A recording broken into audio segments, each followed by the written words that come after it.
everyone, nandito tayo sa Libertad. Magpo-food trip tayo ng kuray. Ayan, ipapakita natin yung kuray. Siyempre, bago ang lahat yan, ito yung adobo natin na sobrang anghang. Ayan, nilagyan ko ng maraming sili para sobrang tipid kami kasi para tig-isa lang ba.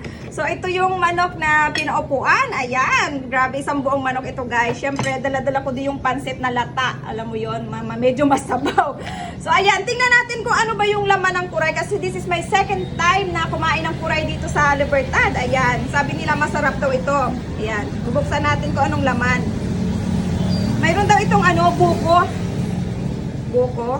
So, parang hindi ko naman nakita yung buko guys. Oh, ito nga pala yung buko na sinasabi nila kasi masarap daw ito pag mayroong buko. Ayan.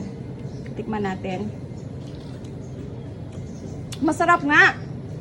Sobrang sarsa pala ito. Ito yung special na luto sa kuray. So, ayan oh. Napakadami. Ayan. Thank you so much sa aking friend na nagluto nito. Kay Ate Lisel pati. Ayan. So, ito lang guys. Bye-bye.